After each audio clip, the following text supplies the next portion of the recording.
Hi everybody, this is Quarantine with Dr. Mark DuPéré.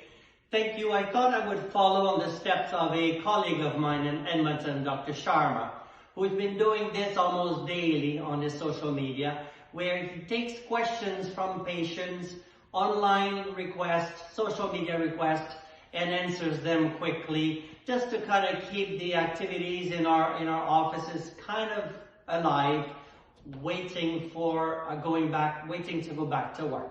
So I've asked already over the last few days some of my patients online to send us some questions, and I invite you also to send us questions.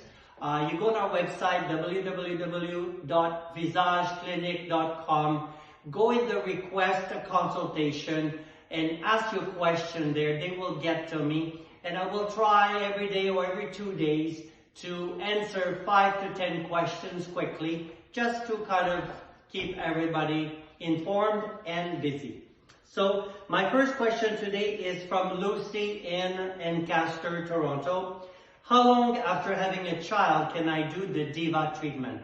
Now the DIVA treatment is a non-surgical vaginal rejuvenating treatment with laser.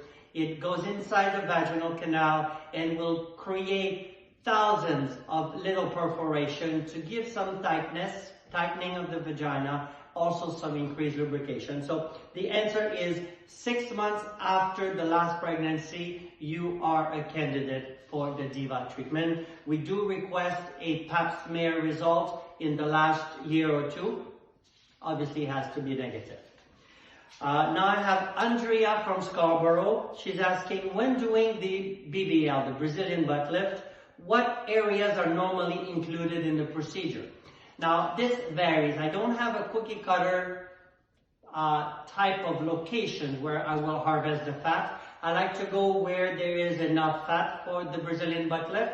I also go to places where patients want me to go where there is unwanted fat. So the common areas will be the abdomen, the love handles, the lower back rolls, but commonly I will go also in the arms, the bra rolls, the upper back rolls, the inner knee and inner thighs.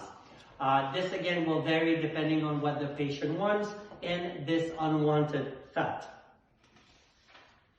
Now I have Chris from Kitchener. Do I have to replace buttock implants every 10 years? Now, it's a good question. The 10-year replacement comes from the breast surgery experience. We used to require at least a visit every 10 years for the breast. Now we've extended this to 10 to 15 years, and we require patients to come and see us, the plastic surgeon, for an evaluation. Now when we talk about buttock, calf, hips, and pec implant, and all facial implants, they're all solid implants. They're very soft, very spongy like cushions, but they are not silicone gel. They cannot rupture. So there is no rule every 10 to 15 years to change them, but we do ask our patients to come and show us the result 10 to 12 years later on, just for an assessment. Next question is from Sophia in Ajax. When would I have to stop breastfeeding if I want to proceed with an augmentation and a breast lift? Now, we all know breastfeeding is important for the baby and for the relationship between the mom and the baby.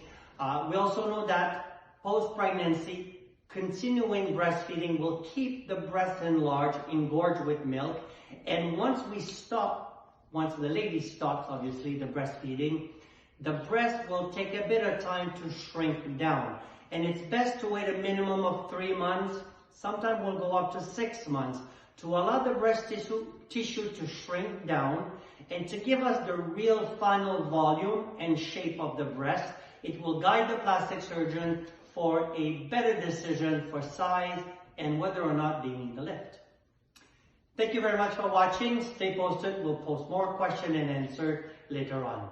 This is Dr. Mark DuPéré, #Quarantine with Dr. Mark DuPéré in Toronto. Have a good night.